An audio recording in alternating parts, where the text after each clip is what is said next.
Well, thank you, Chris and Wayne and this fabulous crowd. It's an honor for me to be with you. And I got to say, in 20 years maybe, almost, I've been in the Congress. Thank you for your support every time. I try to be worthy of the confidence you've given me. And you send good leaders to help us do the right thing, help us be aware of the challenges that we face. And I just wanted to share that with you. I just saw my friend Mitch McConnell earlier. He was here to be with you, but things got behind. He had a commitment he just had to make, and he wanted me to tell you again how much he appreciates you being here. And I've got to say, Mitch and the entire leadership, Republican leadership in the United States Senate, is rock solid on the right to keep and bear arms. They've been consistent on that. And I was particularly proud of Mitch. I almost called him, but I didn't. But within an hour, he did what I wanted him to do immediately after the fabulous Justice Scalia died, to say, we're not moving anybody to the United States Supreme Court. We're going to let the people decide in this election. And I'll mention in a minute just how important this Supreme Court matter is. Great to see Rand Paul. He's a constitutional defender. You can be sure of that.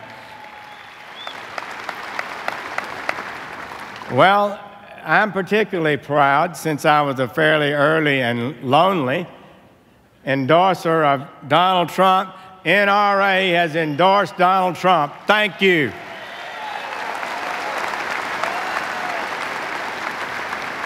I got to tell you, there's a movement happening in this country. The American people are not happy. They should not be happy either.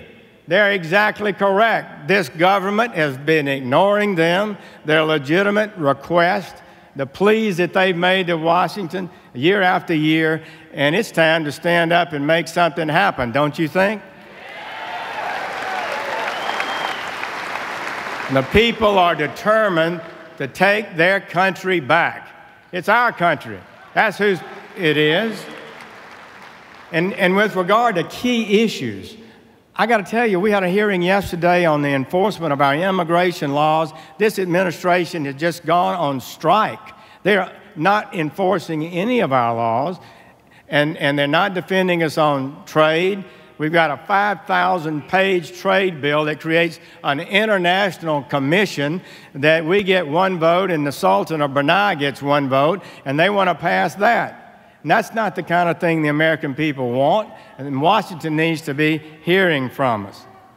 Now, the people, you know, they say, well, you're a nativist, right? You're some sort of xenophobic. You're not sensitive to modern times and the great things that are happening throughout the world. But I got to tell you, I do believe that we have problems in the country. Our wages are down. People's wages are down from year 2000 as much as $3,000 or $4,000 each.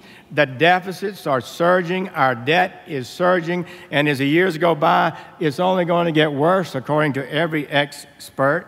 The trade deals that have been cut are hammering the American working people, hammering American manufacturing where the best jobs are, and we need to do better with that. For 30 years, the American people have made a simple request to Washington, maybe more than 30 years. End the lawlessness in immigration, create a system of immigration that serves our interests, that we can be proud of, and our elected representatives have failed to do so. And we have sat by and allowed a president with a pen and bureaucrats and regulations and executive orders and policy guidance to run this country, things that could not pass Congress. Congress will not pass, but they're carrying out in a way that's contrary to the constitutional order where you, through your elected representatives, set the policy and regulations of America. We need more American energy, produce jobs here, keep our wealth here, not sending it to Venezuela or Saudi Arabia or some other place. And we got a healthcare system that's not working, that's hammering people with huge deductibles, higher and higher premiums. They're going up again this year to a degree we've never seen before. People can't afford this. You should be upset about it. Let me just say one thing about that. Last year, most of you may not know, the Congress voted to eliminate Obamacare. Why did that not happen? The president vetoed it. But under the process we have now, we will pass that again next year. Hillary Clinton will veto it. Donald Trump will sign that bill, and Obamacare will be off the books if he's elected president.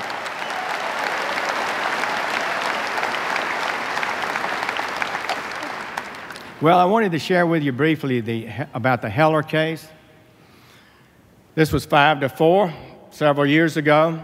And you remember it said that the right to keep and bear arms is a personal right. That means that the United States Constitution protects you personally and your right personally to keep and bear arms. But it was 5-4. Justice Scalia was the 5th vote. Now that court is split 4-4.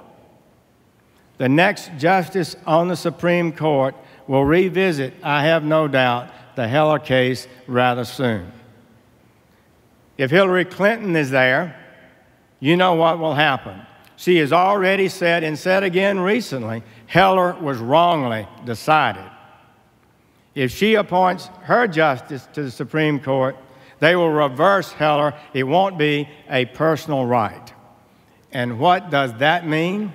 It will be the greatest reduction in the free right of American citizens to carry guns since the founding of the Republic. And this is why any city, any county, any state would be able to completely bar the right of its citizens to keep and bear arms within that jurisdiction. Can you imagine how long it would take San Francisco, Los Angeles, New York, Philadelphia to completely ban firearms within their jurisdiction? This would be a disastrous event. So I just wanted to say to you, friends and neighbors, patriots, we have a lot at stake in this election. It may be one of the most important elections in our lifetime. And if we could have 2 or 3 or more justices appointed to the Supreme Court by the next president of the United States, we need to get this right. And I totally believe that you understand that, and we can work on it. So let me just conclude by saying we have got to win this election.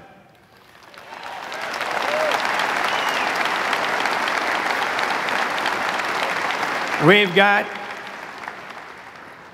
to stand up to this establishment, this bunch of globalist, politically correct, run everything from D.C. group that's had their way too long. They sneer at our beliefs about the Constitution, the right to keep and bear arms, faith, freedom, traditional values in this country. It's time to send them packing. Let's take our country back. Let's give hardworking Americans a voice again in Washington. And let me say, let's elect Donald Trump as president.